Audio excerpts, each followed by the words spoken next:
Okay, we're going to go ahead and get started. Thank you very much for having me here. And just by way of a brief introduction, my name is Pete Larson. You can all read. I work here at Michigan Tech. I have been at Michigan Tech for about 18 years now.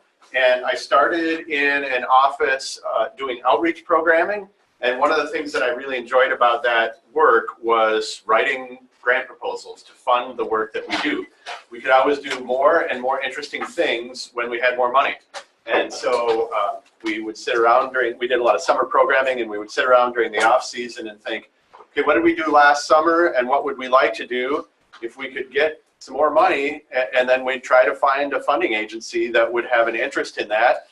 And so I kept doing more and more of that, and then to the point where there was an opportunity to move to the research office and focus on what people would typically call grant writing. We call research development.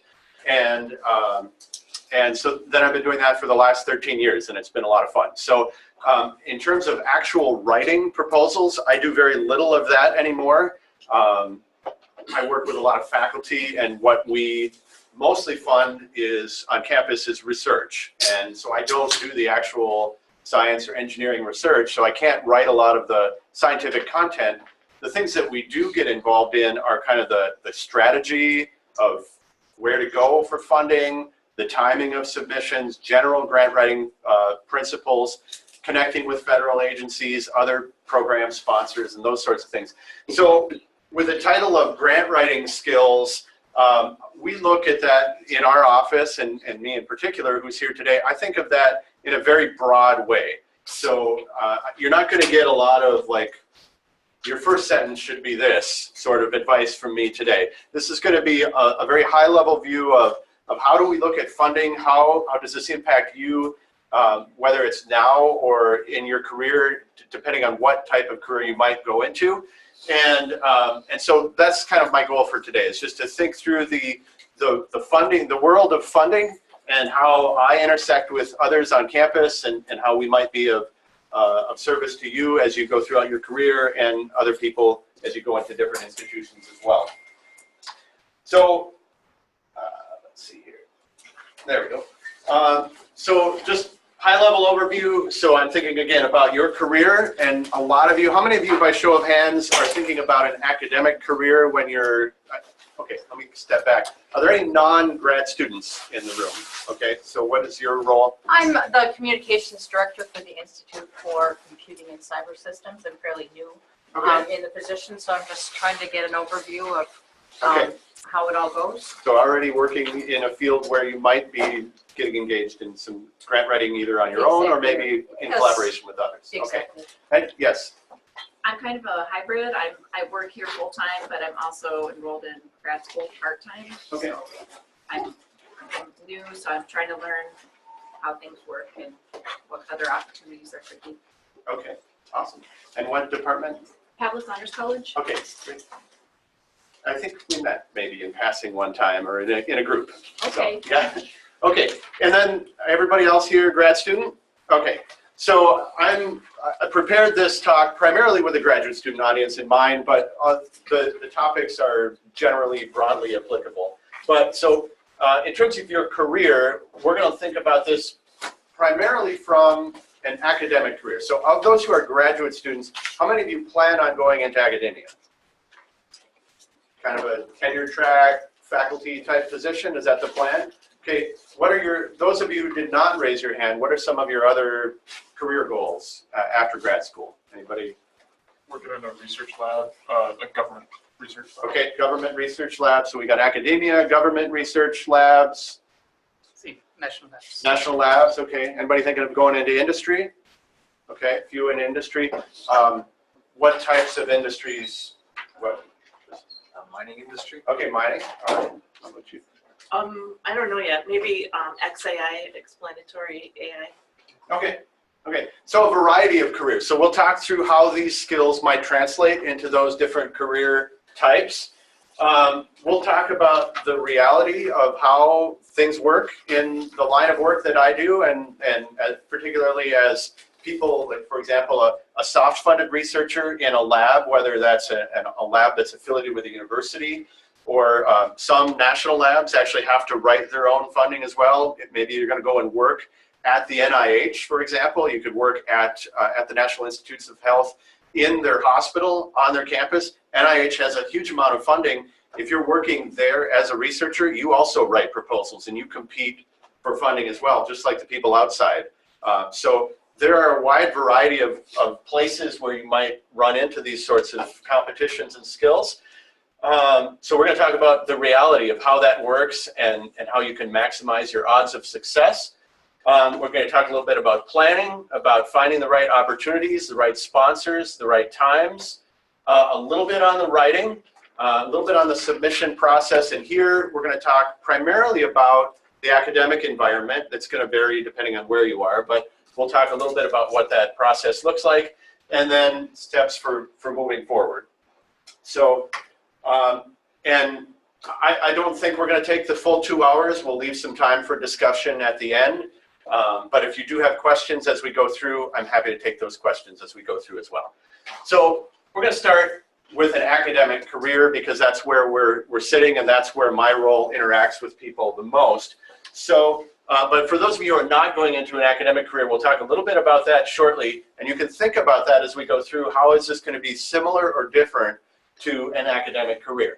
So for those of you who are thinking of an academic career, this is a kind of an example of a standard tenure track position at a research institution. So when you get your offer letter from your first appointment, you're going to get a letter that most likely will say your expectations will be X%, maybe 40% teaching, 40% research, 20% service. That would be kind of a typical type of an appointment. So as you think about your career, that is how you're going to break it out. Just a little humor to start out here, though, of course, is 40-40-20. That's a typical tenure track position. What does it really look like in reality?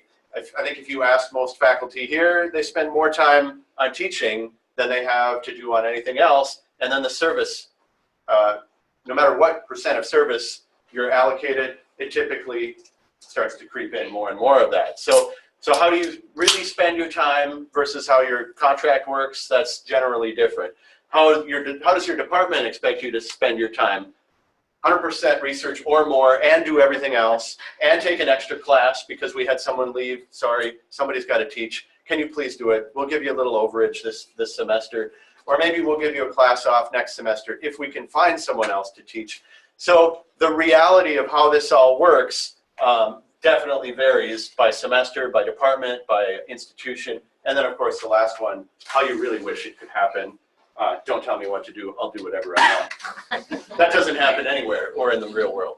So as you think through that research portion, whether it's 100% of your time, maybe at a national lab or in a research position in industry, how are you going to go ahead and find the funding to do that work? So if you have a startup package in an academic setting or in a corporate setting, or maybe even in the national lab setting, you might have some funding to get going.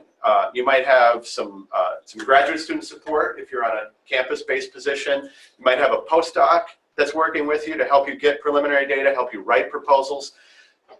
In other cases, let's say you leave here and you decide to take a job at a primarily undergraduate institution. You might walk into your position with an 80% teaching appointment, and you've just spent the last 6-7 years of your life just going after research that you're really passionate about, and you want to keep doing that, but all of a sudden you might not have any internal resources, no university-sponsored time, no grad students, no postdocs, nobody there to help you take the next step, do the next project, pursue the next research questions that you have interest in. So how are you going to do that? Most often what you're going to be doing is looking to write proposals, and that's probably why you're here today, to think about that process. So you have this idea, you've left here, you've defended your dissertation, you're familiar with the field, and one of the things that you've probably thought about as you're finishing your dissertation is, what are some interesting things that need future work? those are some future directions that you're probably going to want to pursue right away. So you've got this idea. Maybe your PhD advisor has been funded to a National Institutes of Health award, and you've been funded, your stipend has been paid by a federal agency. So you know this particular agency, this particular program is interested in this research. I need to go after that right away. So you've got an idea, and you have a funder. You're going to write a proposal, and you're going to get some money. It's pretty easy, right? So that's what we're here to talk about. Unfortunately, 10 to 20% of projects, take the funding agency completely out of it. Look at the grant world overall. On average, 10 to 20% of projects are funded. So if you wonder why your faculty advisor is pulling their hair out, or they look like me losing their hair, this is why. There's a lot of pressure to try to keep a funding stream going. So you come in and you're going to be here 2, 3 years maybe as a master's student, or longer, 5, 6 years, hopefully not too much longer than that as a PhD student. But as the faculty member, and they want to keep you funded and to help you succeed in your graduate career, most of these are 3-year grants. So to fund one PhD student, you have to have multiple awards typically, and 10 to 20% of them are going to get funded. So there's a lot of moving parts that the faculty, that the leaders of these research labs, whether in industry or at a national lab or here on campus, that are trying to balance to keep the funding streams going so that you can be supported and finish a project and graduate and move on. So it's a little more complicated than just having a great idea. So with this in mind, what do you suppose? So 10 to 20% are funded. A lot of projects are not funded. What is the number one reason why you would think a project is not funded, or a grant proposal is not funded? Anyone have any ideas why? I'm going to guess that they didn't fill out the paperwork correctly. Okay, so simple errors maybe in paperwork. Okay, any other ideas? Maybe it's not relevant to what they're funding. Okay, that's another great reason why things aren't funded. So it might be you're submitting a proposal that the National Institutes of Health should fund, but you submitted it to the National Science Foundation, or you submitted it to the wrong program within the agency. Okay, a couple of other. Maybe you weren't able to communicate your idea to the funder well enough. Poor communication, poor grantsmanship, they call it. Okay, good. Any other ideas? You haven't hit on the number one reason yet. There's a big reason why. Budget. Budget, exactly. Most good ideas are not funded.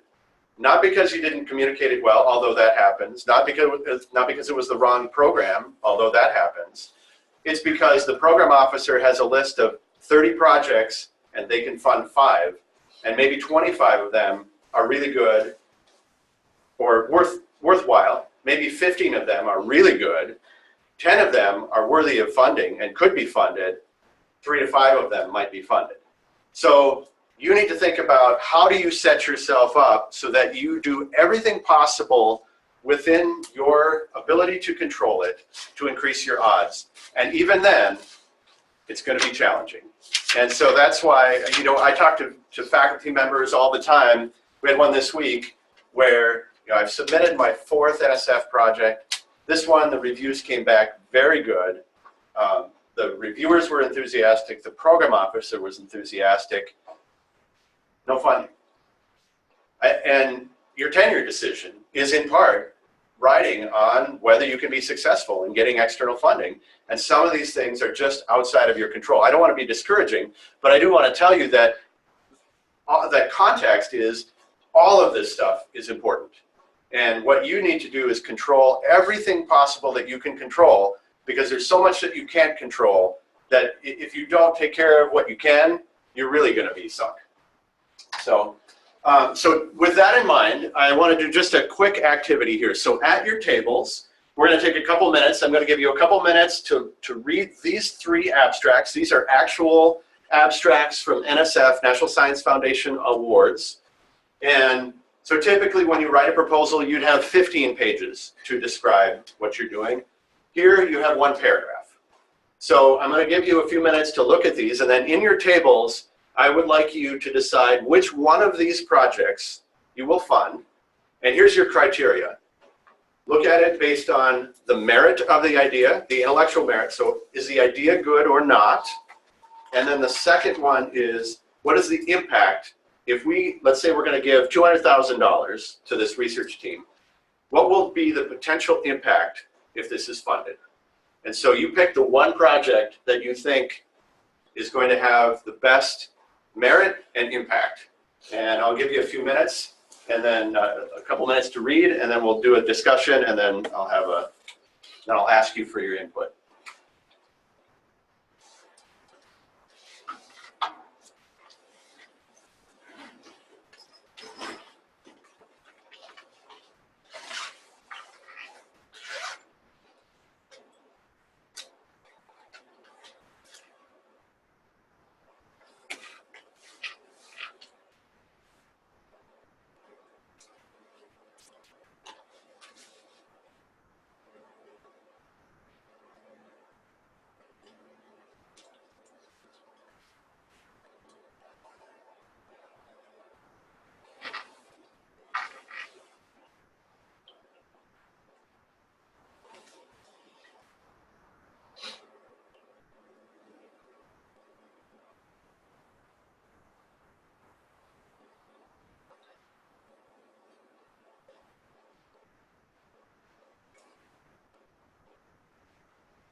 Okay, at your tables, discuss, and so don't just pick one, pick a reason why you picked the one that you picked.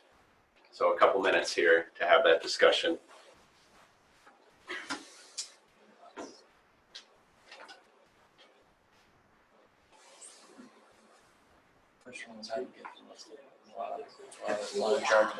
Seems like one has the most critical impact. I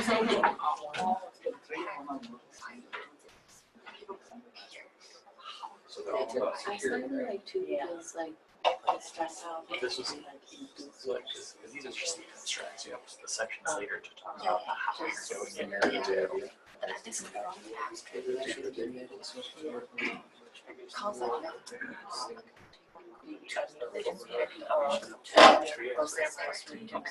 Bugs.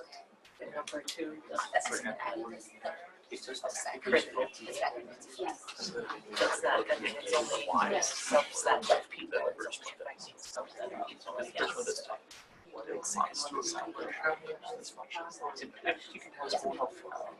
Yeah.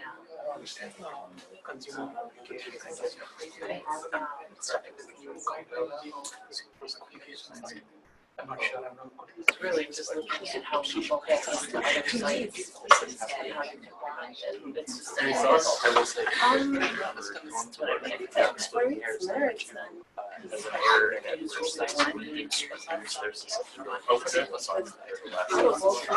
It's just an example. That's what I mean.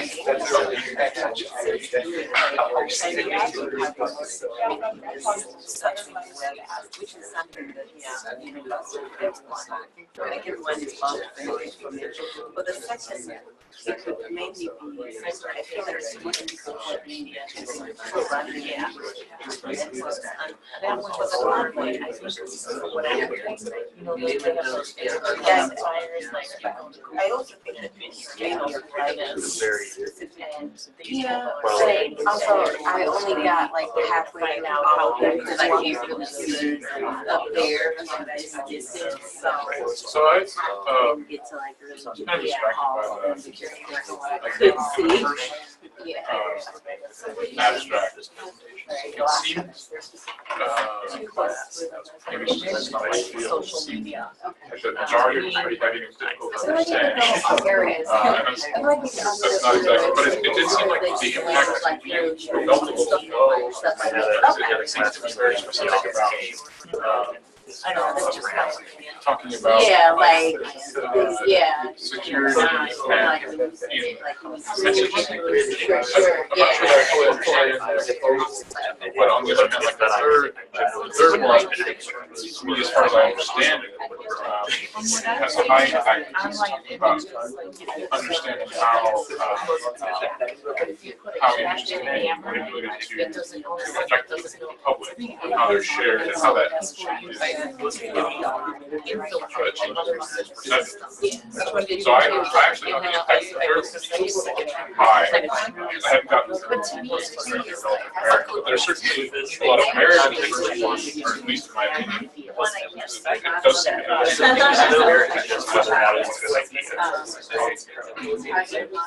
that's just my I don't know.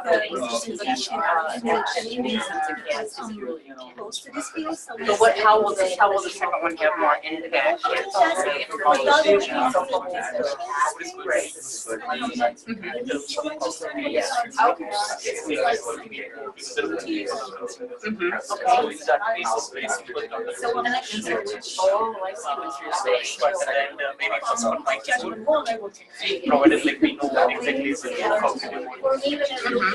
It was kind of, I've heard a lot of people saying it, but there's a lot of jargon in that first one. That you have to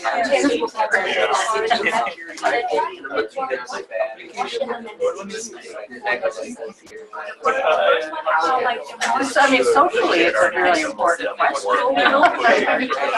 Yeah.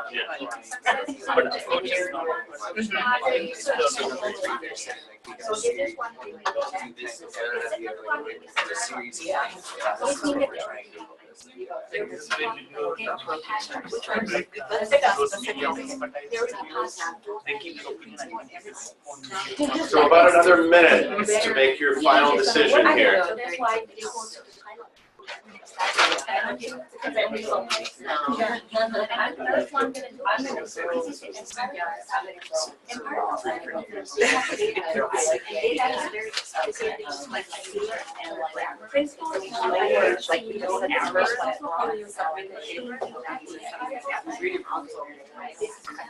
So which one?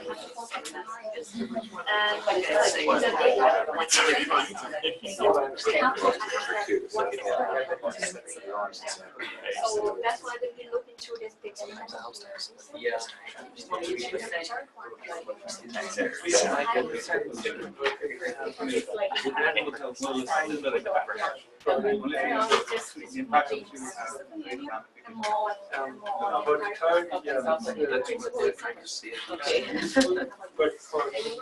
Okay, who's ready to share their funding decision?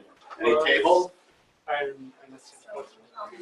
I'll pick. All right, we'll start up here. We decided to choose the number 3. Number 3, okay. Put some dollars there. What's your rationale? Because we think the number 3 talks about more on the impact and why they conduct this work, and it just make more sense. And also we have like a question: what is about the merit? What is that? Okay, so a question about how the criteria are defined? You're right. Yeah, Okay. the merit. Excellent. That's a really good question. That was part of the exercise. So good job. You also mentioned something about the second. Oh yeah, in the last line of the second abstract, they repeat the word reduce. So there's a typo. There's a or, a grammar errors, typos, communication issues, those affect your perceptions as well. Right, okay. So a lack of clarity perhaps in how you're making this decision based on semi-vague review criteria. And then, but you still pick one. All right, good. How about this table? What one are you guys picking? Abstraction. Number 2. Okay, we got some money here too. All right, what's your thought? In terms of applicability, like they were saying like they're going to help the user to get an alternative programming kind of, reduce the bugs and all that stuff. So I felt like in terms of application, second one might be helpful. Third one, I could not understand much of it. So Okay, so not area of expertise. So difficulty matching up with the expertise. Okay. All right, good. Let's go here then. We picked number 3, just because it seemed to have a high impact, societally speaking, and then it also seemed like it had a decent amount of merit, whereas number 2 seemed fairly narrow on impact, and number 1 was, though seems technically sound, it was full of jargon and it was kind of difficult to understand at least. Okay, so jargon, how you communicate, the words you use also in addition. All right, excellent. All right, this table over here. Well, we were really discussing the impact, and we thought that number 2 had a narrow impact as well. And Okay. we never agreed on one. We were all over the place. Okay, so unsure, maybe a question mark. Okay, how about back here? So we thought that number 3 was our choice pretty unanimously as far as impact goes. Also as far as merit. I guess we chose number 3 because we understood it most clearly, and we felt that it would have more impact because they weren't using vague terms. Like in number 2, it talks about slicing vulnerabilities into component parts. I don't know what that means. I mean, it's not clearly defined. I think number 3 just, it seems that they really are able to explain it, so it seems like they'll be able to execute it better. Okay. All right, the last table here. We have chosen number 3 as well, Okay. and the main reason is merit-wise we found 3 of them has mostly similar merits, but impact-wise number 3 covers impacts most in these 3s, and that's pretty much it. And everything else about number 3 is pretty much discussed. Number 2 is very much focused on a specific group. It's not focusing on a larger audience. But number 1 and 3 focuses on those 2 parts, but still number 3 has better impact. Okay. Any other general comments that you all thought while you were reading these? Anything that made you not like the particular abstract that hasn't come up so far, or that really stood out to you as a good technique? We got something to avoid here. The jargon and the double word. No huge typos, nothing really ugly on there, yes? It seems like they're saying what they're going to do, but they didn't say why is it important to do this. Okay, that's a really important thing. So there's a few reasons why we do this exercise. So what if I were to tell you now that 90% of your decision should be made on impact and 10% on the merit of the idea, or 90% of the merit, 10% on the impact? Would that have factored into how you made that decision? Okay, so as a proposal writer, one of the best things that you can do is know how you're going to be reviewed. I'll tell you a story. Before I started my current job, I was writing a proposal one time, and I read the solicitation, the outline for what we were supposed to be responding to. So it told us very clearly, this is what we're looking for proposals on. It said your proposal should look like this. And it gave me the actual outline. It should have an introduction, it should have a project goal, it should have all these different steps, a timeline, everything that you'd normally see. And so I wrote the entire proposal, and then the last thing I did, just stumbled into it, I hadn't thought about this, they had published the review sheet. And so I pulled the review sheet up, and I thought, well, if I'm a reviewer, how would what I have written translate into what this reviewer is going to be asked to write about me? There were 2 sections on the review sheet that were completely ignored in the solicitation. So reviewers were going to be asking about how are you going to disseminate the results of this work? I hadn't talked about that at all because the solicitation didn't ask for it, but the review sheet asked for it. And so I went back and I rewrote my proposal and included that information so that when the reviewer came to it, they'd have something to write about. So thinking like a reviewer, how many of you have ever served on a search committee to hire an employee? Has anybody ever done that? No, all right. That's a bad example. When we talk to faculty members, especially this time of year, that's a really poignant example. So when you're on a search committee, you're getting resumes or CVs that may be, in some cases, 40 pages long. And maybe you've got 15 to 30 applicants. So getting back to the grant world here, you had one paragraph to make your decision. In the hiring world, this person might give you 40 pages. How much of that 40 pages, if you're reading the 20th applicant, how much of that 40 pages are you going to read through in great detail? Maybe you're a very conscientious member of the search committee. Hopefully you are, for the sake of the people who are being hired. But how you communicate really matters. Same is true with grant writing. You might have 15 pages. One of the most common things that we hear back from reviewers is the person did not say X. They did not clarify why this. So you might think that, they didn't say much here, but you get the same comment whether you're reading a one-pager or whether you're reading a 15-pager. You never have enough space to answer every possible question that a reviewer could have. So the question is, how do you use the space that you have, and how do you think like a reviewer to communicate in such a way that your point comes across? So getting back to this example of the review sheet not matching the instructions, the other thing I did was I went and I made my headings match the review sheet so that when the reviewer was going down looking for, well, what are they doing in terms of outreach? There it is, very clearly, easy to find. It's not the 15th paragraph underneath project plan. It's its own subsection, because I know that people are going to be looking for that information. So everything, how do you use headings, subsections, pictures? How do you organize your document? Do you use jargon? How much is enough jargon? How much is too much jargon? Thinking about the review panels and thinking about the agencies. Sometimes you have people who are very focused, if you're writing a research proposal, your reviewers might be people who are really working in the exact same field as you. If you're working kind of by the definition of research, you're going to be proposing to do something that's never been done before, mostly. So how do you describe that in a way that people understand and believe you can do it, think it's valuable?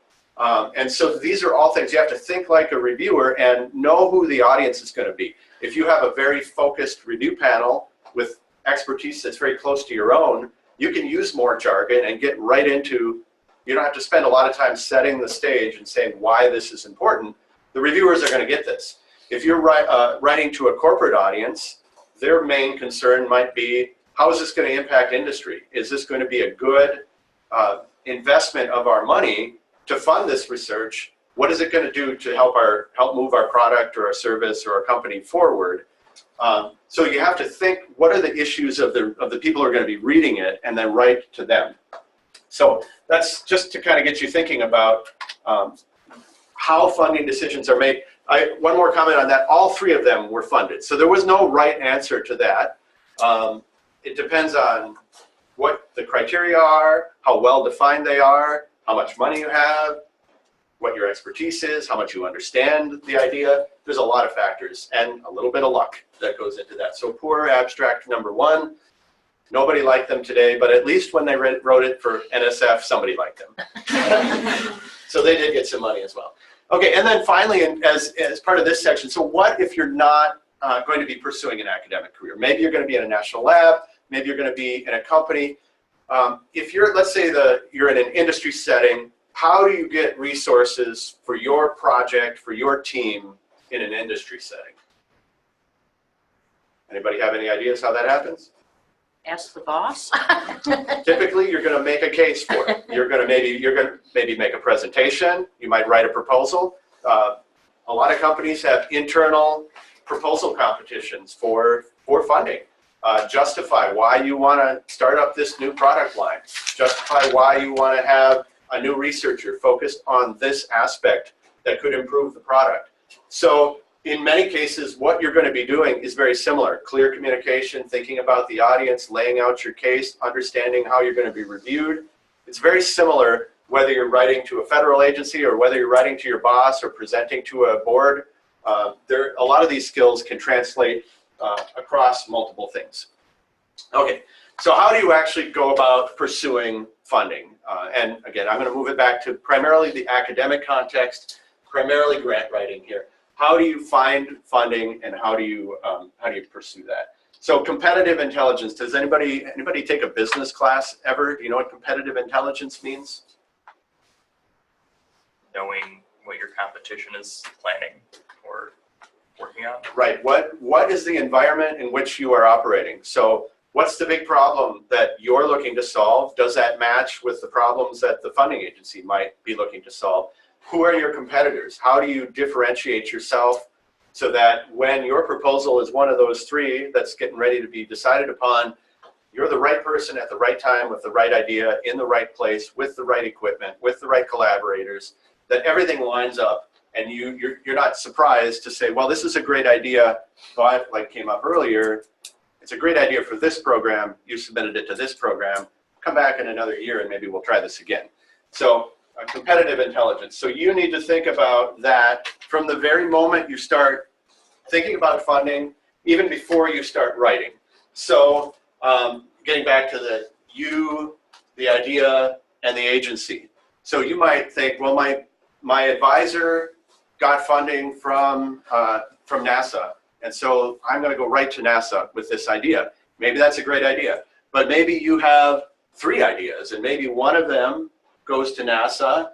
Maybe the other one, NASA isn't the right thing. Maybe it's more basic science. Maybe you want to take that one to the National Science Foundation. Maybe your third idea, maybe there's a little overlap between them. Maybe the Department of Defense might be a good opportunity for there. Or maybe there's a health-related aspect to that. Maybe we need to go think about NIH. Maybe we need to think about a corporate funder. So, and you is more than just you. It's where you are. Where do you work? Is Michigan Tech, if you're here, is Michigan Tech the right place to do this type of work? Do you have access to the right labs, the right equipment, the right collaborators?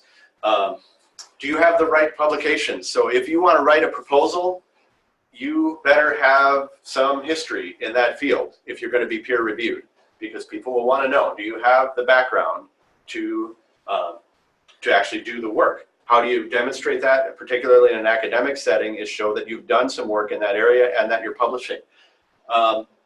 Most peer-reviewed external funding, most peer-reviewed grant competitions, you're going to be reviewed by colleagues in the field, and they are very much on board with how science moves forward. It's by publishing, by building on the work of others. And so if you're not contributing to that, they don't want to give you more money so that you just sit in your lab and do work. They want to give you money so you sit in your lab, do work, publish, move the field forward so that they can do a follow-on project from your work and other people can do that.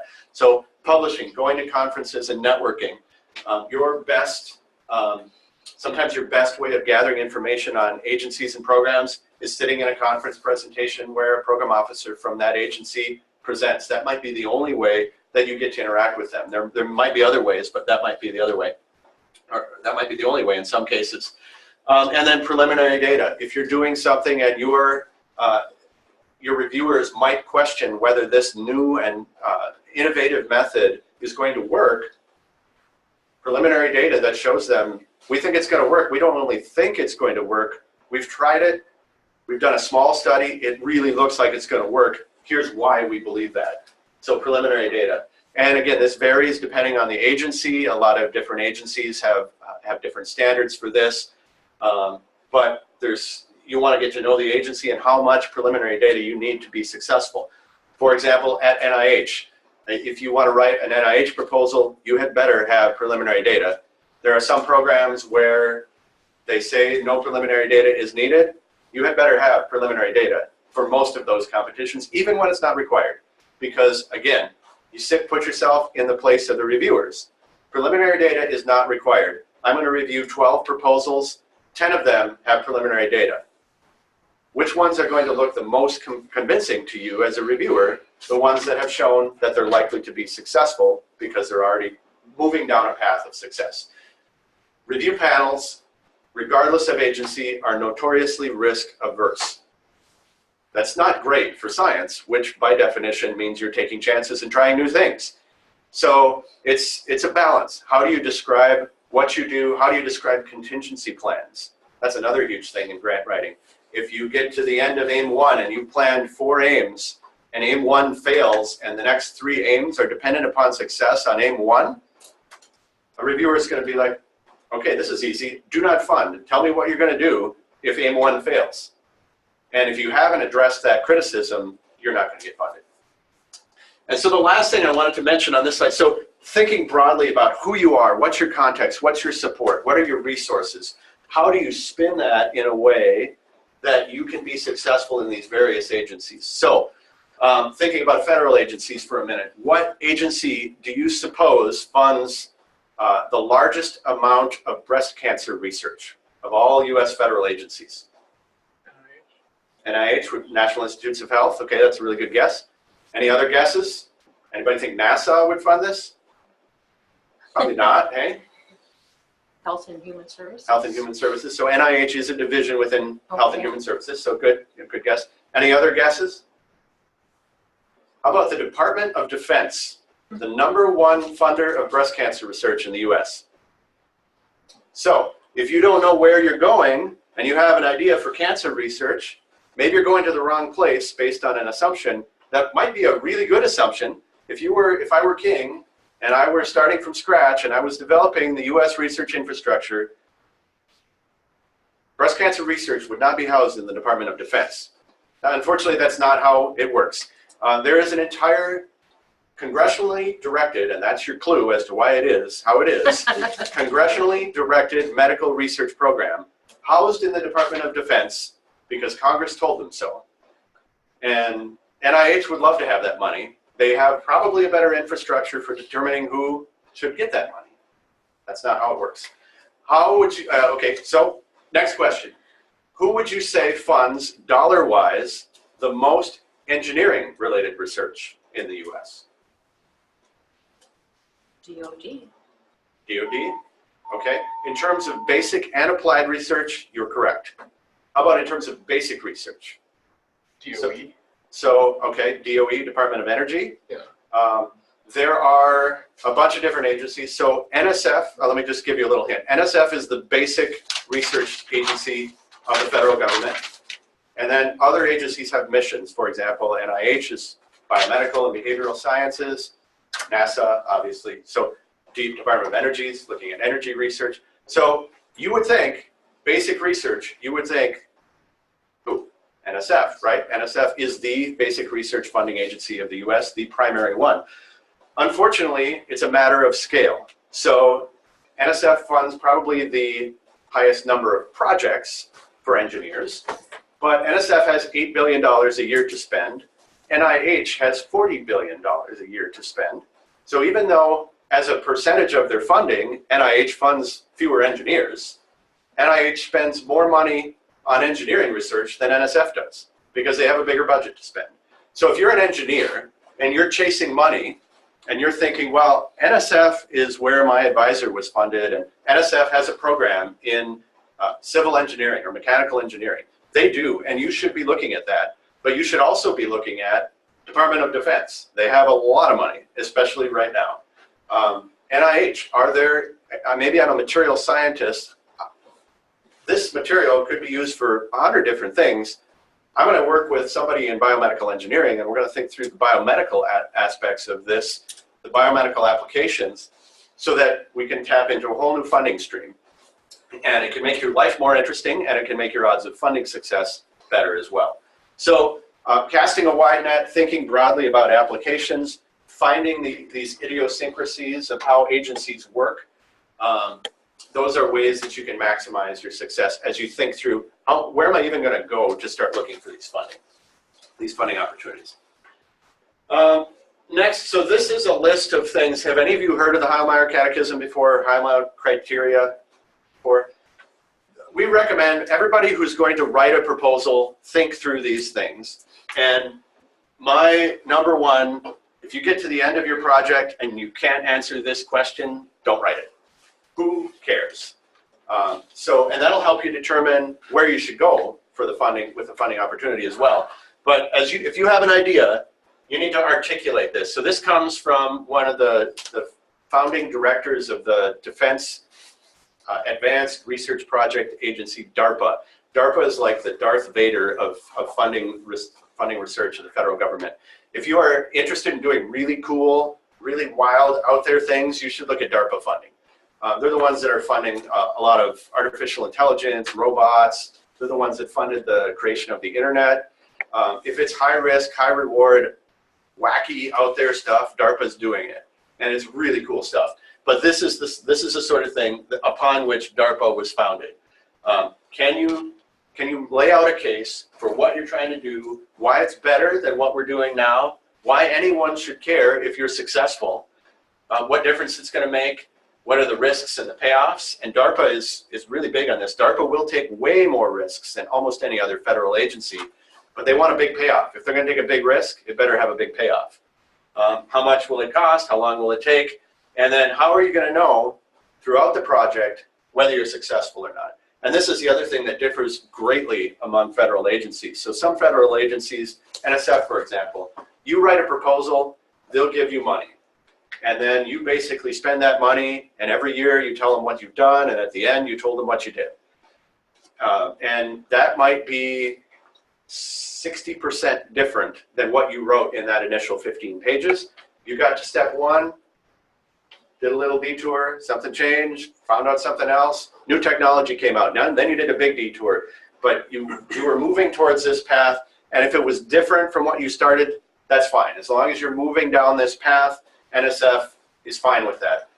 DARPA, you're going to get maybe 1 year of funding on a 5-year project, and after 2 months, a program manager is going to be standing outside your lab door, unexpected, in Houghton, on a snowy Thursday afternoon to say, show me what you're doing on task 2 right now. And you and your grad students better be there ready to show them what you're doing on task 2 right now. Otherwise, years 2, 3, 4, and 5 may never show up. So thinking through not only this big vision, but what are the steps and how are we going to know? And obviously it's hard to tell 5 years from now, what is this all going to look like? And is it going to be 21 months from now that I'm going to be here? Is it going to be 28 months from now that I'm going to be here? But to the extent that you can, laying everything out and the contingencies, that's how you can convince people that you've thought this through and that you're able to lead a project like this. So this is a really good way to organize your thoughts. So once you've organized your thoughts, you have an idea, you have some ideas about where you might want to go in terms of funding agencies. You've laid it out, you've thought through who cares, is this a good idea? How do you find the funding? And so again, one of the ways to do that is to think through where are you sitting. So you're here at Michigan Tech, you're working with colleagues who are here at Michigan Tech. If you're going to stay here and start writing proposals, there's a pretty good chance that someone who has sat here before has written a proposal to a similar agency. So where are others around you getting their funding? That's going to be a good place to start looking for ideas. This is a couple years old, but you'll see we do a lot of Department of Defense work on campus. So maybe you can talk to someone who can help you figure out which of the defense agencies might have an interest in my project. A lot of National Science Foundation experience, growing amount of health and human services, that's NIH funding there. So on the right side, these are all US federal agencies. On the left side, here are other things. So if you're going to go after big money as an academic researcher, you're probably going to be looking at federal funding of research if you're here in the US. But what are some other things? So again, if you're going to get only a 10 to 20% return on your proposals, you're probably going to have to write more than 1 or 2 if you want to actually have a funding stream coming through. So casting a wide net, thinking broadly. Gifts and industry. So there's some overlap here, but if you're in an applied field, is there a way that you can interact with some of the larger companies or even some small companies in your field that might give you some money? It might come in as a gift to support just ongoing work so that you can put out great students that they can then hire. So some of you might be funded on industry projects right now. in the hopes that you'll get some experience in that industry, in research in that industry, and then come and work for that company. Some of them fund more direct research experiences. So for example, up at the airport, we have the APS labs, the Advanced Power Systems Research. So a lot of vehicle-related research here because we're in Michigan with the auto companies. There's a lot of great research that's going on that will have direct impact on how companies build products. They fund that because that outsources. They don't have to do that in-house if Michigan Tech can do that for them. So maybe there's an intersection with your line of work. There are one of the most productive industry-sponsored researchers on campus is in the School of Forest Resources. So it's not all engineering work. There's a lot of companies and a lot of different ways that you can intersect with industry no matter what your field is. So think about that and how it makes sense.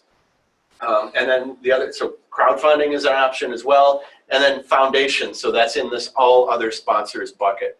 So foundations we'll talk a little bit about them in a minute, but they do fund research, but foundations are typically things that are set up by individuals or families or by people, real people with interests. And so it has to, whatever you're doing has to align with their interests. If you happen to be in a field that aligns with a rich person's interests, maybe that's the way to go about it. So thinking about your context, where you are, who's funding your colleagues, that's one way to do it. So again, looking at funded proposals of your colleagues. And one way to do that, I wanted to, see, I think I can just click through from here, have this up. But Federal Reporter is one way to look at this. So this is basically a reverse search tool for grants. If you want to go and see, and it's getting better by the year, but these are all the agencies that are involved in it right now. So the big ones that we have at Michigan Tech here, NSF, DOD, and HHS, which is National Institutes of Health. Those are all in here. And so you can do a text search, you can do an advanced search, you can search by PI. Here's what I like to do. So let me think of, so you can search, oops. You find a colleague in your field who's well-funded, and you can say who is funding them and who is funding their colleagues. So you see this first one, Heidi is the PI, the principal investigator on this. My guess is Alex Mayer is probably a co-PI on this project. Yeah, so Alex Mayer, a few Michigan Tech people here. So let's see, back to results here. So you can find a colleague in your field who's well-funded and say, where are they going to get their funding? I should pick one. Let me see if I can pick up another example. Are there any health-related researchers or people in kinesiology or biomed or anybody? Okay, there's a couple. Let me pick a different example here and show you. So you can click through, obviously, and get a lot of really good information. So you can find out who they're collaborating with, and then you can go back and do some searchings on those people as well. What agencies, what programs within those agencies, how big the budgets are. So sometimes you're writing a project and they don't tell you how much you should be asking for. You might think that your odds are more likely if you ask for a smaller amount, but you might be leaving money on the table if you ask for a smaller amount. So getting an idea on the program budget sizes. So let me get back here to the. Excuse me. Yes. So I have a question. It's kind of, how much is the researcher allowed to pay themselves? That's a really good question. I did it again. Search. Okay. How much is the researcher allowed to pay themselves? That's a really good question. So it depends on your appointment. So it will vary whether you're in industry, whether you're in a national lab, or if you're in an academic appointment, and what type of academic appointment you have. So, for example, I am a 12-month employee of the university, so I get paid 52 weeks a year. I get vacation, but I get paid 52 weeks a year. If I write a proposal and include salary amounts in the proposal budget, what that does for Michigan Tech is that instead of Michigan Tech paying me out of state money that they get, I'm going to be paid off that grant. And so that frees up money for Michigan Tech, but I keep making the same amount of money that I make whether I was getting paid off the grant or not. So you're always going to get the same salary. if you are a typical faculty member with a tenure track appointment, you're on a 38-week or a 9-month contract. So the faculty member, if you go back to that first slide where their duties are broken out, so maybe they're 40% research, 40% teaching, 20% service.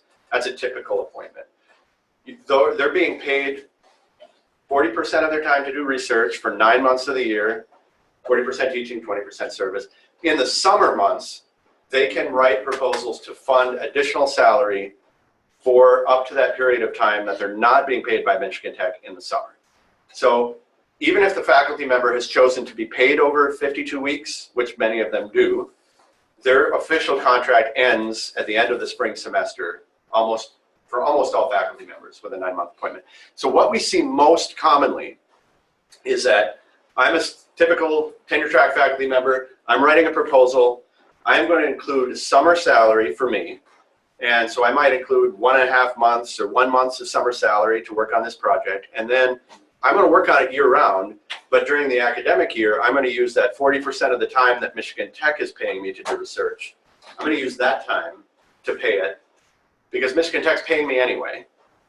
I'm going to do the work, but then in the summer, that's how you get the extra compensation, by writing these proposals. There are other ways. So people who are really successful at research will then run out of time in the summer, and nobody likes to work for free. So what's your incentive to keep writing proposals, keep getting more funding when you're fully funded in the summer? You got all kinds of work going on. So there are other ways that you can do it too. So you can take that 40% of the time and you can start buying out some of your classes as well. If, let's say, you really like to do research and you love students, students are great, but if I didn't have to, maybe I'd teach one less class a semester. So then you can buy out of your 40% teaching using some of those funds off of a sponsored project. And then you can take it to the extreme and say, well, okay, now I'm so busy in research that I'm going to get out of a teaching appointment completely and just focus on research for a few years. You can buy yourself completely out of teaching. And then at some point there, then the department, there's what's called the sponsored programs bonus, where eventually the department can give you a productivity bonus, which is extra compensation during the academic year. But for the most part, almost everybody, few people get to that point where they're totally maxed out on time. For the most part, people are trying to round out that summertime, trying to get extra compensation in the summer, and that's how they make more money, and that's what the incentive is to do research. And it's not, so they do have that appointment remains in the academic year. So a lot of people say, well, you're working on this project for 5 years, but you're only asking for summer salary. Michigan Tech is already paying you to do research in the academic year. So it's not dishonest in any way to say, I'm going to ask for summer salary and I'm going to also work on this year round. That's just how the game is played. Within, so there's another type of appointment that some people have, which is a soft-funded research scientist or research engineer. These people may not have an academic appointment, or may not have a base salary at all. They may have an appointment letter that says, you have an affiliation with Michigan Tech and you make $80,000 a year pending projects to pay you $80,000 a year. And so that person then can go out and write proposals, and up to 52 weeks a year, then they can fund their time, and to the extent that they fund it, then they're paid. To the extent that they don't fund it, they're not paid. So that's another way that, so our research institutes, the Michigan Tech Research Institute in Ann Arbor, those are soft-funded employees, so they have to bring in their year-round salary to justify their existence. And in some research labs, you have a certain percentage of your time. It might not be tenure that you're getting. It might be that you have 5 years to get up to X amount of your salary funded in grants. It could be that way in industry as well. Probably a little bit less of that type of pressure in industry, but that's, so the idea is that you have a dollar amount that's your salary. You'll never get paid more. So I can't make twice as much per hour on a federal project than I do what Michigan Tech pays me. But the idea is to round out your salary with the available time that you have. So the other thing I wanted to point out here is on this Federal Reporter, when you're looking at these things, it's really important to not only look at what agencies are funding people, but you can really dig into this and look at by project. There's project terms. You can look at what agency within the National Institutes of Health is funding this person. And even, there should be here, yeah, there's publications resulting from it. Some of these have similar projects here. I think that functionality, yeah, similar projects. And then you can go back within NHLBI, which is the program that's funding this. You can see all kinds of information about that program to determine whether it's a good fit for you or not. So that's one really great way to find out options for funding, is seeing who your colleagues are getting money from.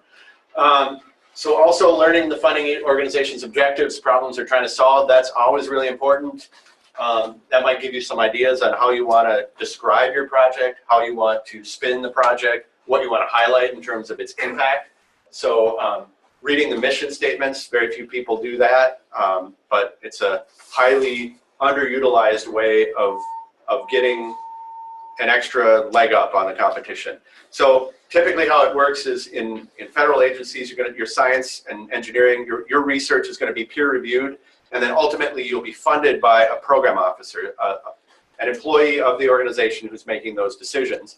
And in some agencies, those program officers have a fair amount of latitude to, let's say they get, again, we have 30 proposals and 20 of them are able to be funded, 15 of them were recommended by the panel, 5 of them were highly recommended, and maybe this program officer can fund 7 or 8, and you might be number 9, but you've done your homework and you know that this program has an emphasis on this particular issue this year. They really want to solve this. This is part of their strategic plan.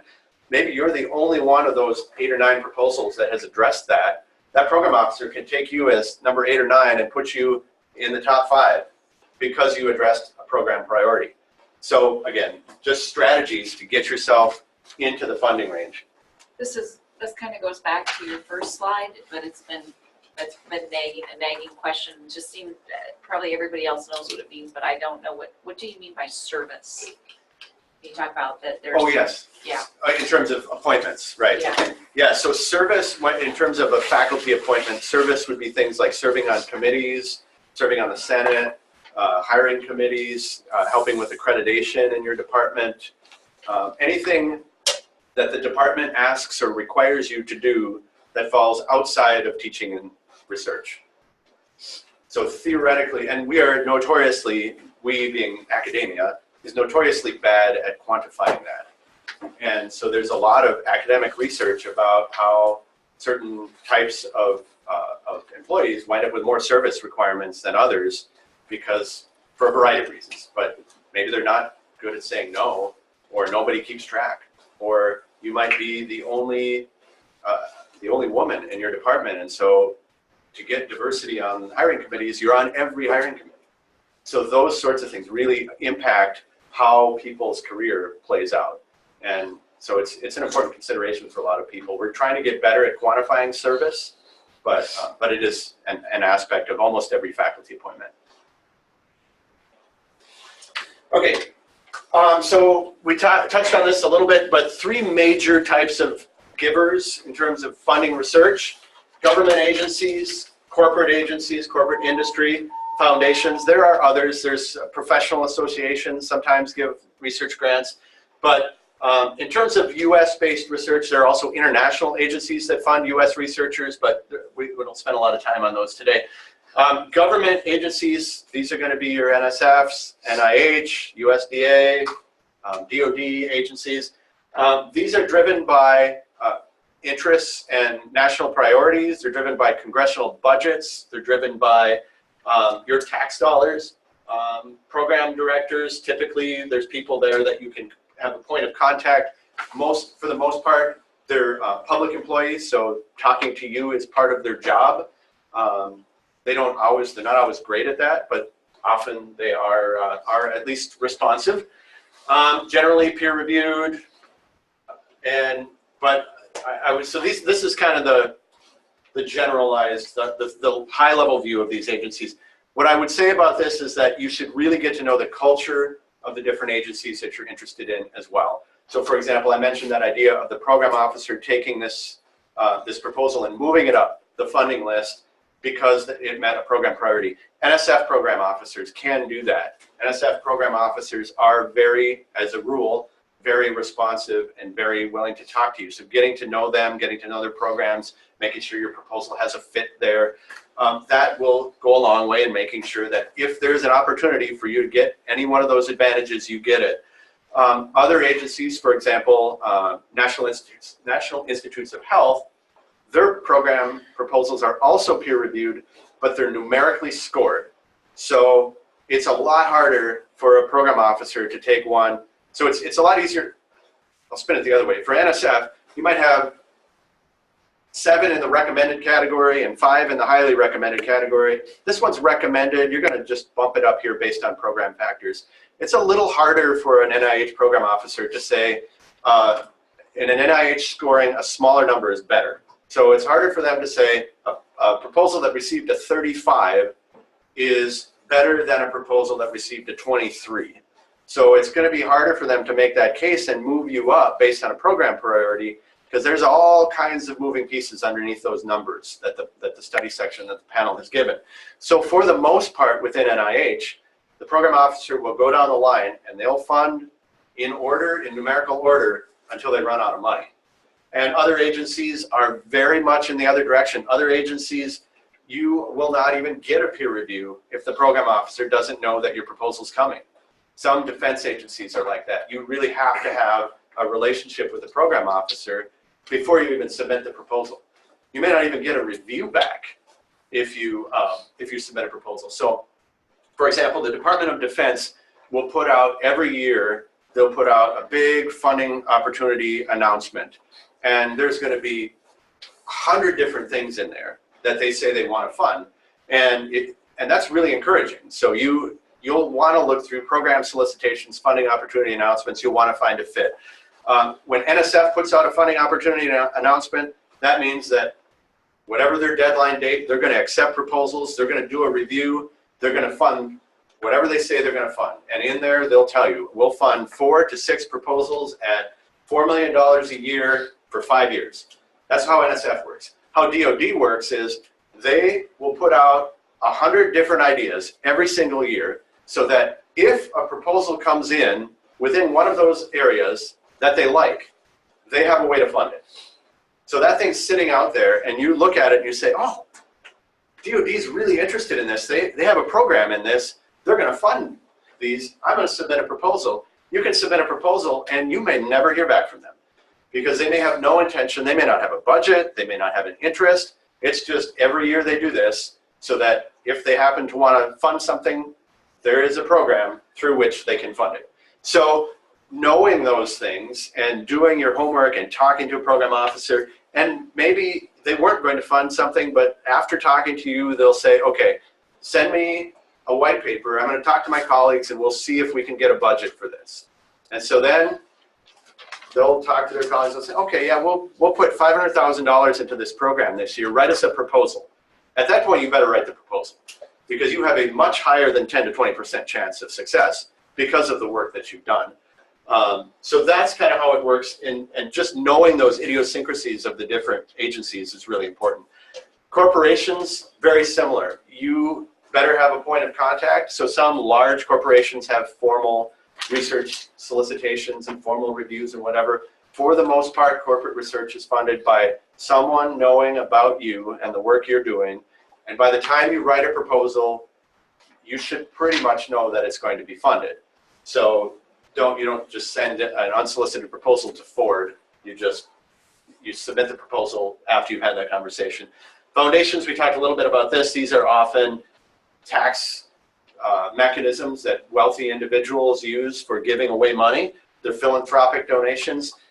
To the extent that they fund research, they typically fund research that's of interest to the family. So for example, great-grandpa Larson died of lung cancer and he left his estate, and now as his trustees, we are going to fund lung cancer research to the extent that we can for as long as the foundation is in existence, because that was something that great-grandpa Larson was interested in. And you get that sort of a thing in foundations. So again, The larger ones are going to have published programs. They're going to operate a lot like a National Science Foundation, where they'll tell you what they want, they'll give you a deadline, they'll tell you how the review is going to happen. You submit a proposal, you'll find out a result. For the most part, the way that foundations work is not like that. It's going to be developing a relationship with someone, finding out if there really is an interest. Foundations are notorious for saying they have interests, but not actually funding things in those interests. So you really have to don't go by what they say on their website, don't go by what they put on their annual report to the IRS. Look at what they're actually funding. If you can talk to someone, that's your number one way of getting information on foundations.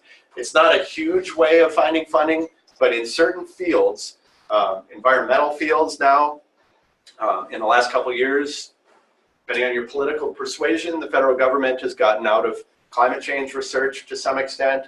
It's a lot higher scrutiny for programs to be offered in certain environmental fields. So foundations are picking up some of that work that the federal government used to fund. So now if you're in that field, maybe working with foundations might be a way of doing that. Health-related research, those sorts of things, foundations might be a good option for you. So finding where your opportunities are, making connections. We won't go into a lot of detail on these here, but I did want to show you real quick Grant Forward. I think this might be a link. No. Grant Forward is our Michigan Tech subscription funding search database. So if you are looking for funding, whether from federal agencies, state agencies, large foundations, so there are hundreds of thousands of foundations in the country, very few of them intersect with research. But those that do have formal programs will be listed here. And even some international opportunities, some professional societies, their opportunities will be listed here. Any federal government opportunity that you might find on, for example, grants.gov, you'll also find here in a more usable format. So if you're on campus, you don't have to sign up, you don't have to do anything. We pay a subscription so you have access to this. You can do a simple keyword search. You can also do, who's got, anybody have keywords for your research? A couple keywords, something you want to see opportunities in? Okay. Nitric oxide and diabetes. Okay, what was it? Nitric oxide. Nitric oxide.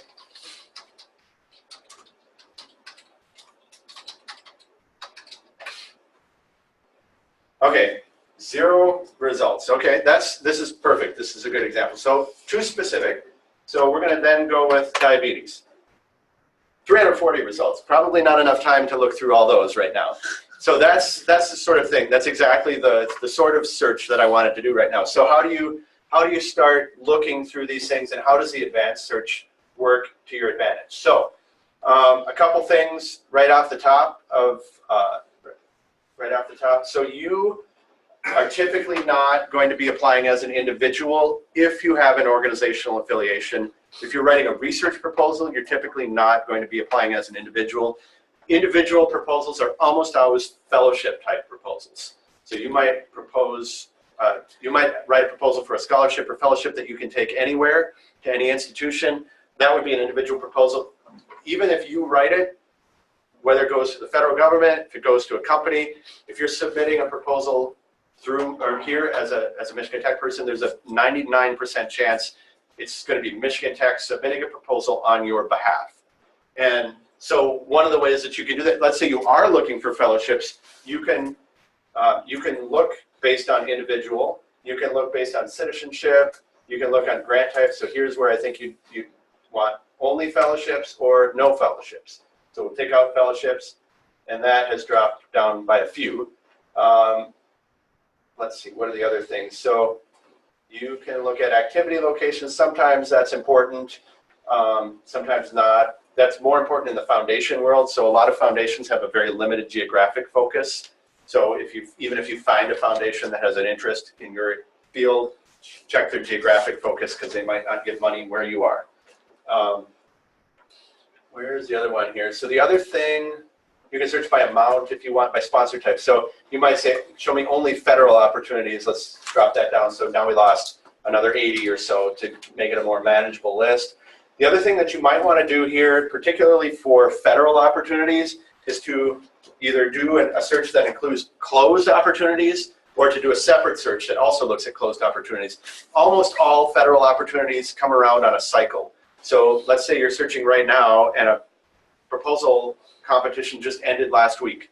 You're going to miss that. And if you don't think to look 6 months from now, 8 months from now when it's announced again, you might miss the #1 best fit for your program. So looking at closed opportunities will show you, oh yeah, there's every year in October, NSF gives this opportunity. So I'm going to start preparing, assuming that that's going to happen again. And for the most part, it often does.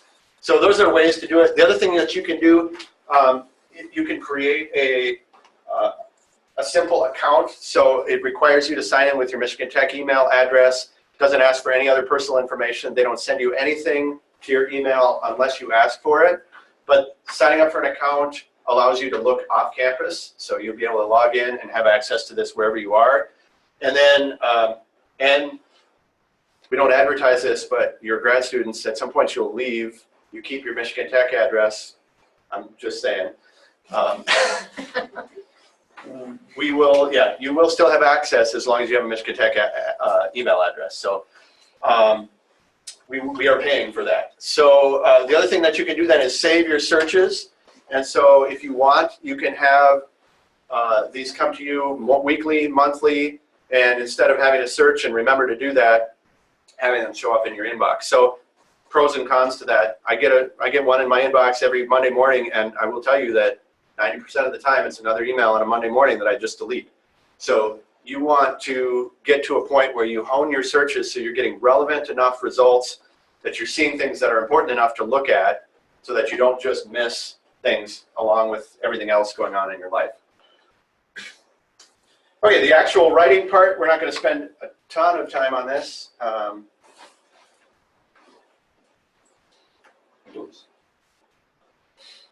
Yeah. So some of this came up in our review exercise that we did earlier, but some of the same things that you were thinking. So is the idea communicated well? And what this is the National Science Foundation's review ratings. So, and what I gave to you when you did that, intellectual merit and broader impacts, those are NSF's 2 review criteria. But just like you struggled with, what does that mean to you as a reviewer? That's just the same thing that the actual reviewers struggle with. How much weight do we give to each of these? So there is some judgment in there as well. But so you're going to get excellent down to poor in your reviews. I have seen a lot of NSF reviews. Very rarely will you get a poor. So, and some of that is because people don't submit poor proposals, sure, but there's some rating compression, just like grade compression as well. NIH, you get reviews in several different categories on a scale of 1 to 10. Very few people get 10s, very few people get 1s. So some do, but very few people. So how do you work through these? So you have to have a great idea, but you also have to present it well. You have to have it in the right program. You have to use the right amount of jargon. You have to have the right amount of references for your program, for your field, for your reviewers. So thinking like a reviewer based and writing your proposal based on where you're actually going to submit it. So here's another little exercise here. So here's a paragraph that's communicating something. Montero added an RBI single. Does anybody know what sport this is? Baseball, all right. And Edwards got the first 2 outs in the 10th before walking Geyer and giving up an RBI single to Davis. Montgomery took over for Edwards and got Martinez to ground to Bryant at third for the most important 5-3 victory in Cubs history. They didn't even say victory. Anybody know what this is talking about? The World Series for the Cubs won. The Cubs finally won the World Series, but that's pretty dry. How about this communication? You have a picture, you're showing the excitement, and so you're probably not going to have an animated picture in a grant proposal, but you can use figures, you can use tables, you can use a variety of different communication styles. After 108 years of waiting, the Cubs finally won the World Series. So you're setting the stage. You're showing not only what happened, but why it's important.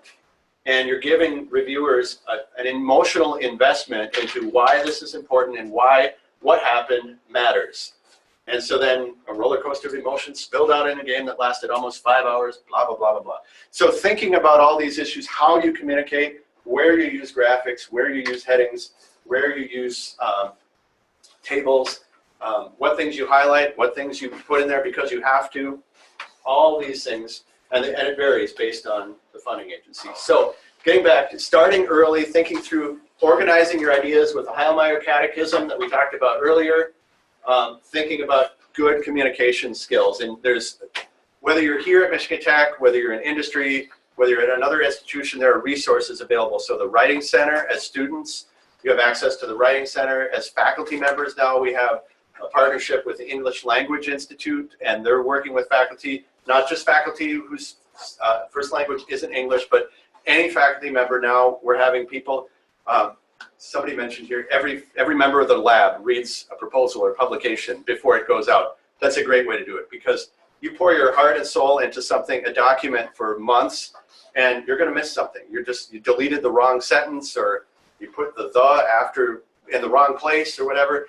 Getting another set of eyes is invaluable. So getting your critical feedback, you're going to get that whether you get it from the review panel or whether you get it from your colleagues here or from other colleagues around the country. Getting as much feedback as you can, and again, it all comes back to starting early. So you have the time to do that. I work with people every week. I would say the people who are really good at it, there's 1 to 2% of the people who write proposals are really good at this. Working in advance, having the amount of time that they need to get that feedback, to integrate it, to get more feedback, to change course if somebody comes back and says, why are you doing it this way and not this way? And the answer is, because I never thought of doing it that way. Now I have an even better idea. Now I have to go back, start it again, write it again, now get more feedback. So going through that process so that when you do submit, it's something that you're going to be proud of.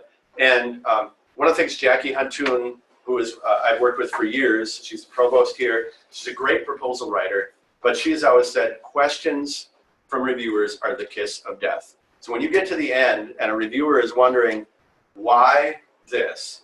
Why did this happen? Why didn't you tell me more about this?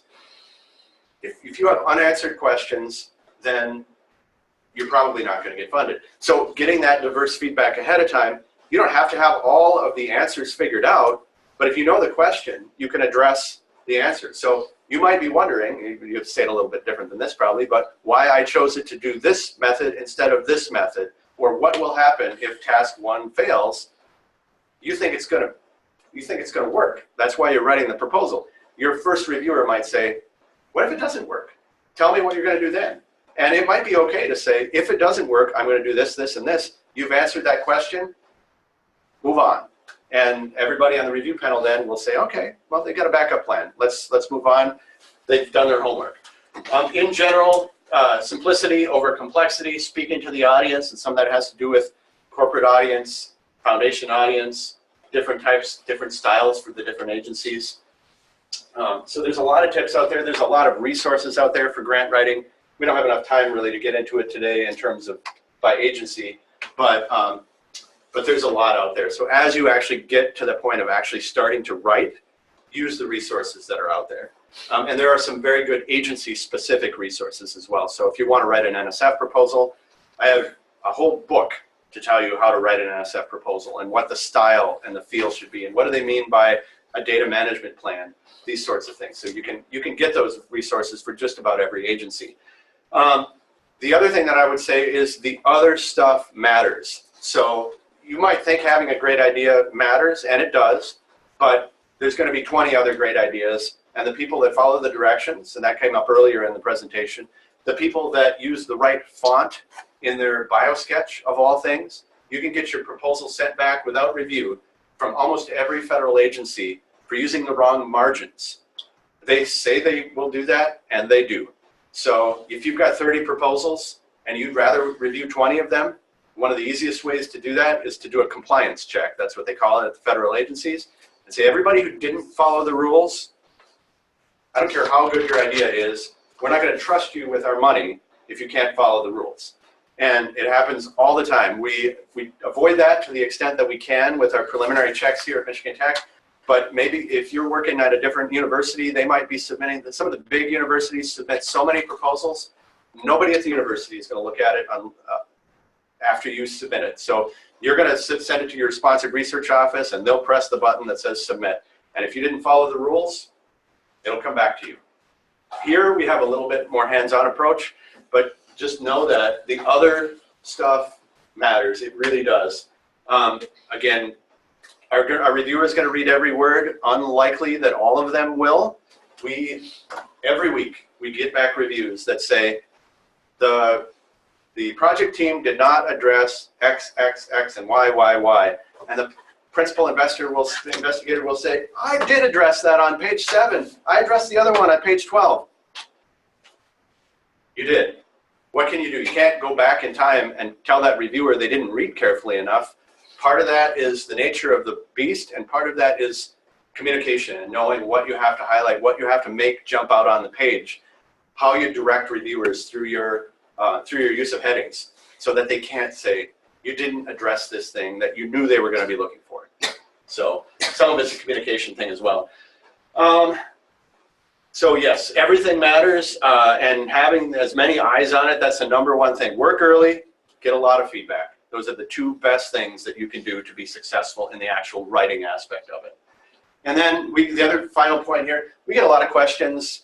I'm writing my first NSF proposal. Can you show me a sample? And we really hesitate to do that. We'll do it in certain circumstances, but there's 100 different ways to write NSF proposals. There's 100 different ways to write DoD proposals. There are some style issues that matter, and we'll talk about those with faculty who are writing or researchers who are writing, but you can't get yourself locked into one method that has worked in the past, will work again.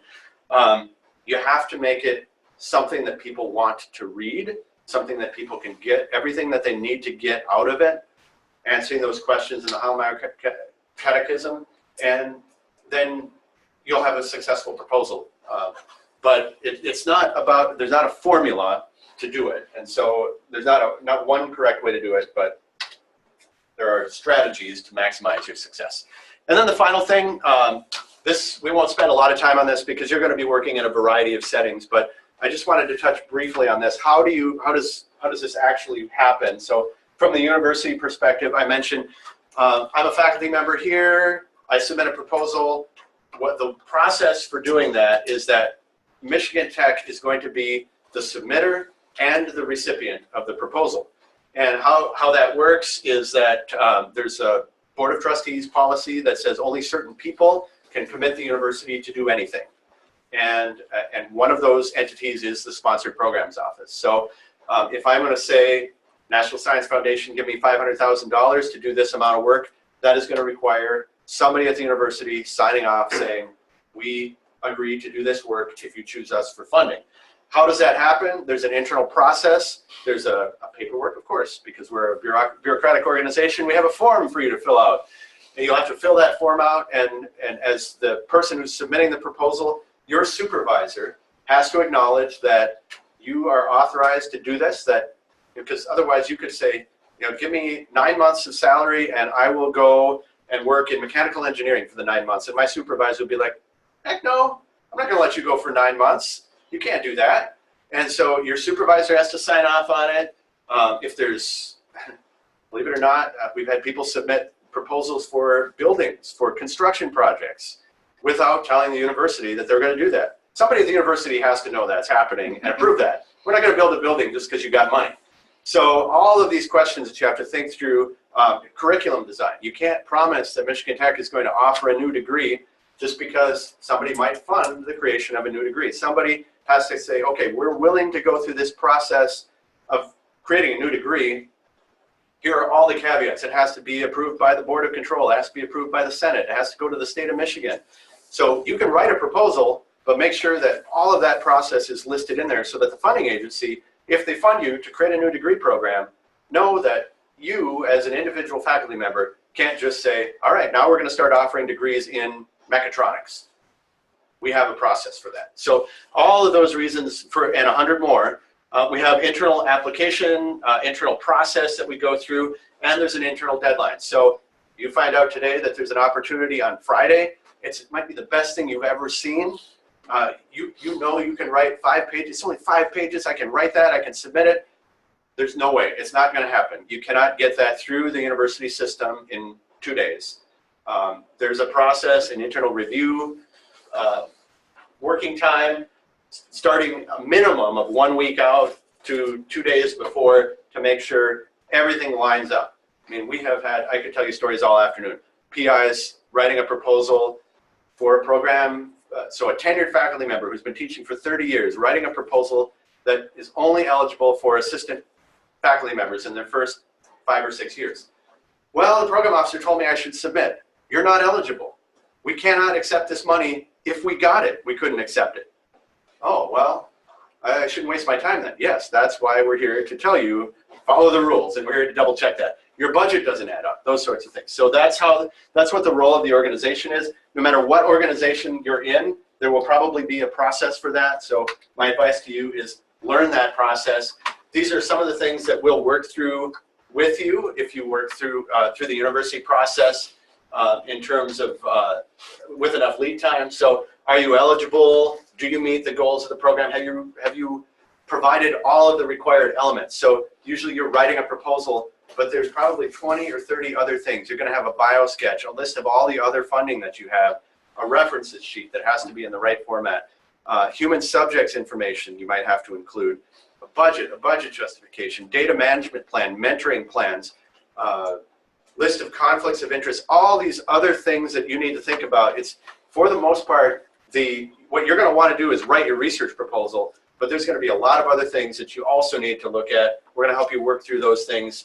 The other thing that we run across on a daily basis is, like I talked about before, discrepancies either within a solicitation or between a solicitation and the overall agency guidance, or between a solicitation and a review sheet. How do you find out, it says to do this, it also says to do this, these are in conflict, how do we even follow the rules even if we wanted to? So we work through those sorts of issues. And then sometimes the other thing that comes up on a fairly regular basis, no matter where you are, you might be writing a proposal to the EPA, for instance, and they'll say, all right, what are the last 4 awards that we have given to Michigan Tech, and what have the results been? And I'm Pete Larson sitting in my office. I don't know what the last 4 awards were and what we did. So how do we find that information? How do we get the results? How do we get that in a timely manner for you? That's all done at the organizational level. And then I guess the last thing that I want to say, we've talked a lot about how this process works and how discouraging it can be, quite honestly, at some points. Do not give up. The number one thing that I can tell you, start early. That's maybe the number one thing, but don't give up. So the most successful people that I work with are unsuccessful more than they're successful. We did a program for early career researchers, and we brought in one of the best funded researchers on campus and said, all right, give us your tips for working with the National Science Foundation. He said, all right, I wrote my National Science Foundation project. It was funded the first time. I wrote 9 more proposals. Every single one of them was declined. So what do? Like, you just keep at it. You have to keep at it. You have to cast a wide net. You have to do everything you can do that's in your control and use the resources to help you. So here on campus, if you're working on projects while you're still here, this is our research development team. We are actually in the process of a reorg right now, so there's going to be a few changes, but we have Jody is focusing almost entirely on foundation-related proposals right now. Jess, top and bottom, Jess and I work a lot with faculty and staff on federal, state, and then there's another whole industry team that's also in transition right now.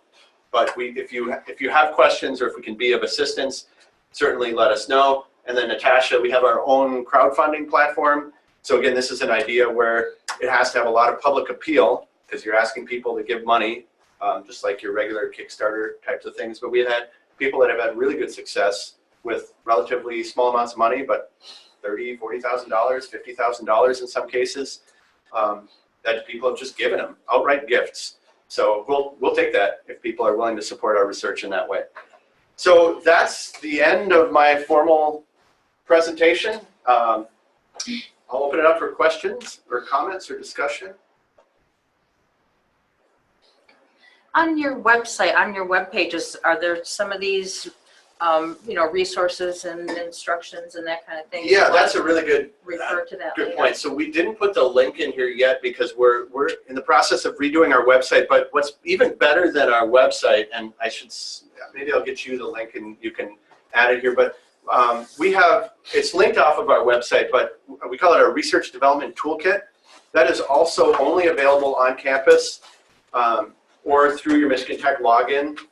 And that has access to a wide variety of resources, past presentations, sample proposals, sample plans, some of the things that give you information about what the idiosyncrasies of the different agencies are.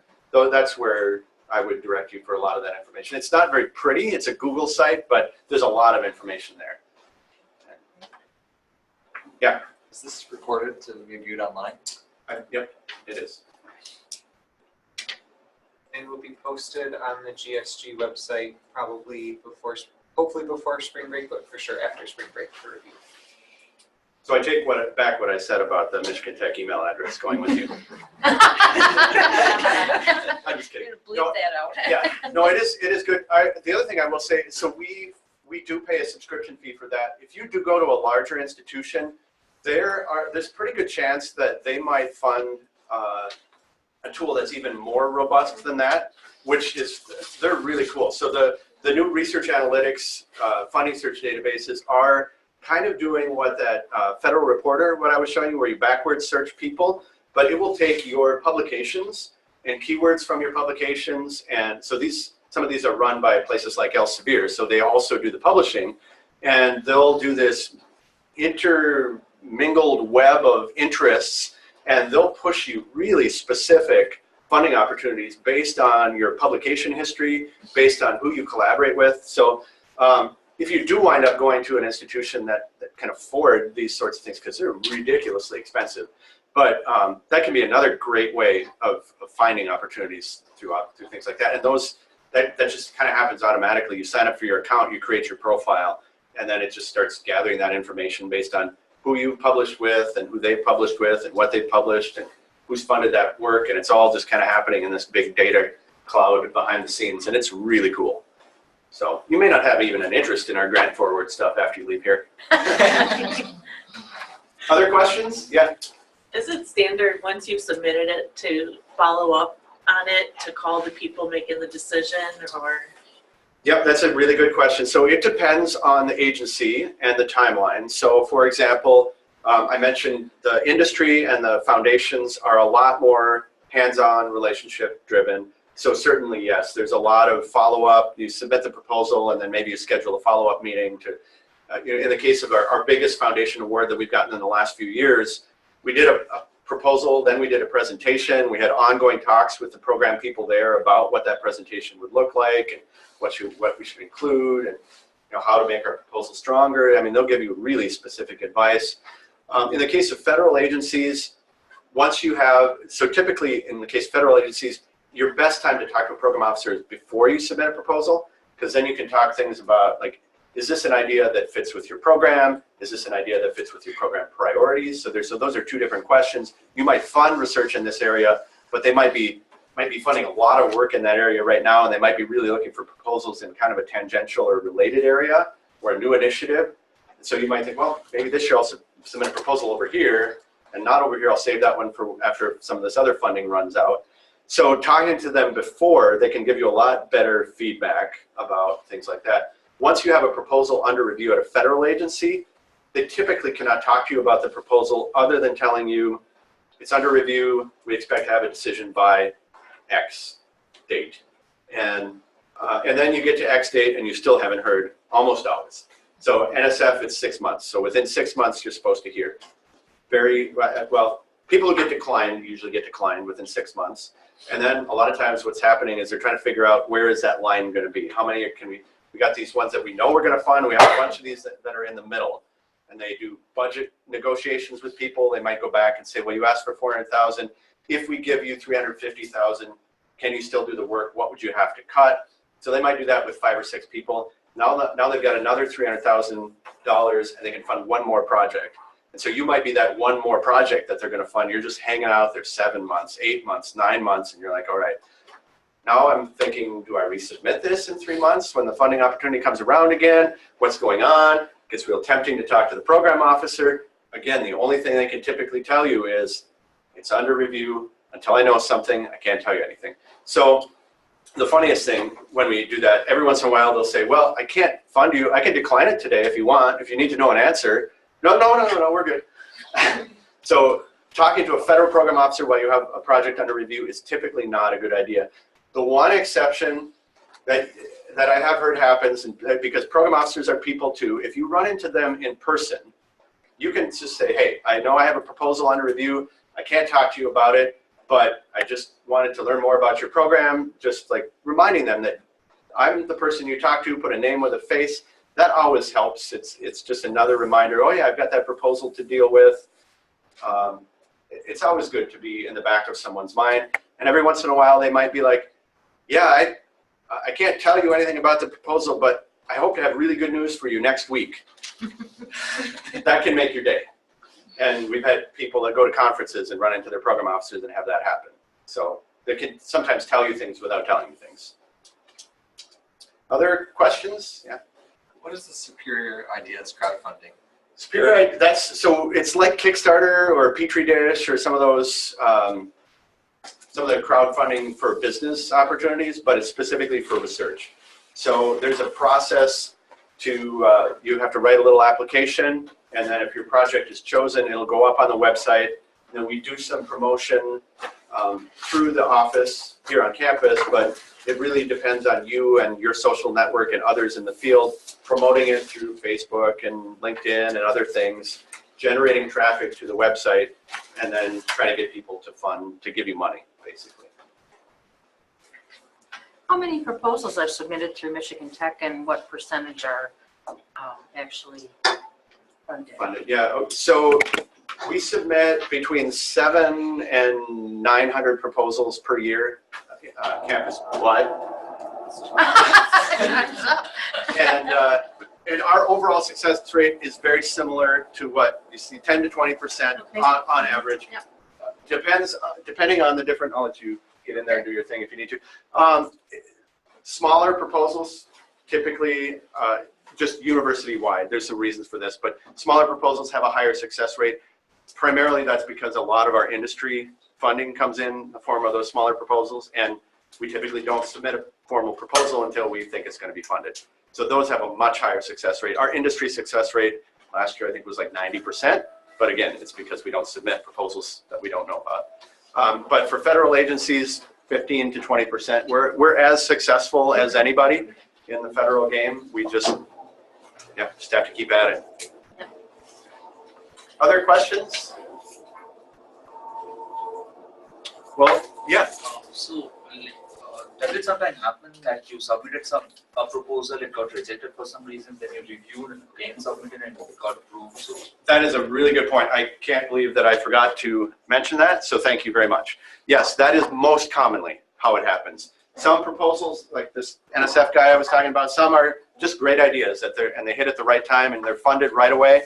Most often, the proposal, you submit it, you get some feedback, you make your proposal better based on that proposal feedback, you submit it again, maybe it gets funded, maybe you get another decline, you get more feedback, sometimes you submit it again, sometimes you move on, but particularly for NSF, if you look at success rates for first submission, second submission, third submission, we don't recommend people, after you've tried 3 times, maybe it's time to move on, but the submission, I haven't looked recently and it's a little bit hard to tell, but we looked at career proposals. So one specific subset of proposals that are pretty easy to tell whether they're resubmissions or not. And we looked at that. In the first submission, it was like 15%. Second submission was like 20, 21, 22%. Third submission was like a 28 to 30% success rate. And agency-wide, they see that because proposals do get better. The more you work on them, the more feedback you get. Some people don't get that feedback from their colleagues. That's why we recommend you do. Some people only get that feedback from the panel. And so when the panel gives you that feedback and you integrate it, your proposal is going to get better. So definitely recommend doing that. Other agencies, for example, National Institutes of Health, there is a formal resubmission process, and their statistics are even worse in many ways, where the first proposal, it's reviewed, but most are funded on a resubmission. And some of that is psychological, in my opinion.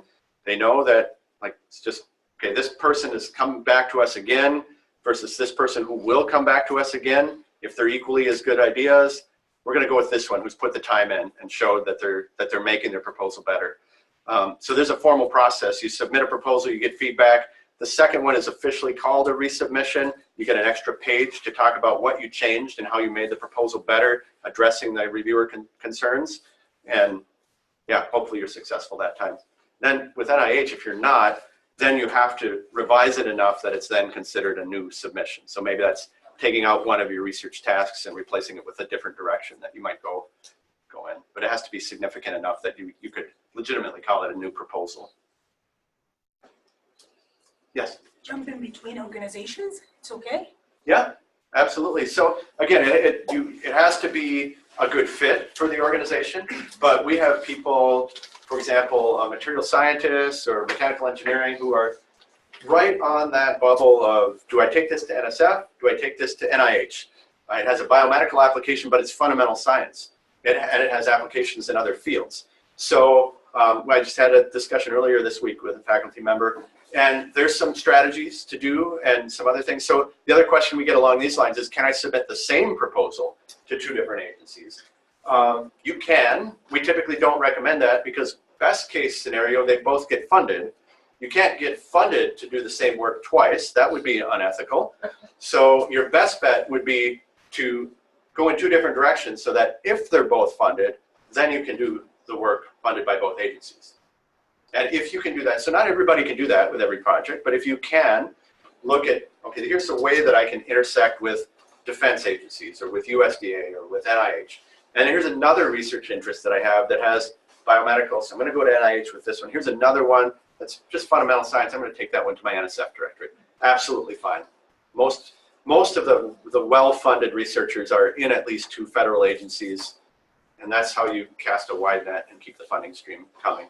Okay, but if that project is projected by this organization, if I submit it to the other one, it's not affecting the chance? Nope. No. So they don't share information across agencies about declined proposals at all. Even within the agency, some agencies have a little bit better process for it. So where you are going to find it within agency is through NSF now is doing plagiarism detection. So just like everything that you submit here, probably it's going to go through a similar, but a proprietary project. So it's not going to go into a national database somewhere. But they're comparing it with scientific publications, so they know you're not plagiarizing on scientific publications. And also so they take that public database, add to it their own proposal database. So if you resubmit to NSF, they're going to know you submitted that before because it's all going to come back as previously submitted text. First thing they're going to do is the PI or co-PI on this project the same? So with NSF, if you're a co-PI on a project, you are just as much of an author as the PI. So you are allowed to reuse text as long as it's, like, you can't plagiarize someone and then reuse that, but you can use your own text again, but they'll know it. So just make sure that especially if you go back to the same program, you better be addressing reviewer concerns. Otherwise, they'll be like, okay, we declined this already. Why would we consider it again? Any other comments, questions? So our contact information is on our website and our email addresses are here. Certainly, if we can answer any additional questions, let us know. Thank you very much.